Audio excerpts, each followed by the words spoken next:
Hi, this is Pete Kelly talking to you from Juneau.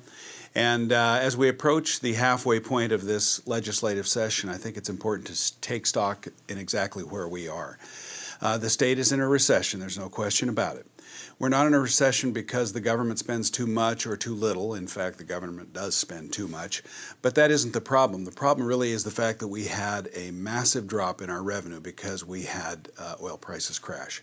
We've been dealing with that for several years. And I think it's exacerbated by the fact that the group that was in before us, 4 or 5 years ago, drove spending to record highs. We've brought that down from $8 billion general fund to 7 to 6 to 5 to about 4.3, and that's where we sit right now. As we go forward, we're going to have solutions, and we do in the Senate. We have a very simple solution. It's not easy. The math is simple, but the politics are a little bit difficult. Fact is, we will deliver a solution for the state of Alaska that funds government well into the future, that does not tax you, that is mindful of the fact that we have to cut our budget.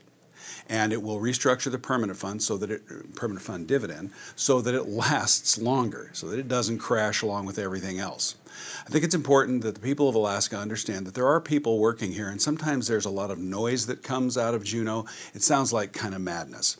Well, the Senate is not on that page. We have a solution, we will deliver it, and it will work. So this is our solution, and it doesn't need to be any more complicated than this. We're going to continue the budget cuts that we started a few years ago. We'll continue those out into the future. And we're going to use reserves, not taxes, to fund government and your dividend. We're going to keep government spending under control by using a spending cap and long-term structural changes that are going to probably look something like very contentious, large bills that ultimately will keep the size and scope of government small for a long ways into the future. So that's our plan. Over the next month or so, we will vet it through the committee process.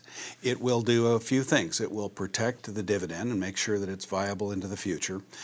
It will protect you from an income tax, and it will protect the private sector. That is the goal of the Senate, and we intend to deliver that to Alaska.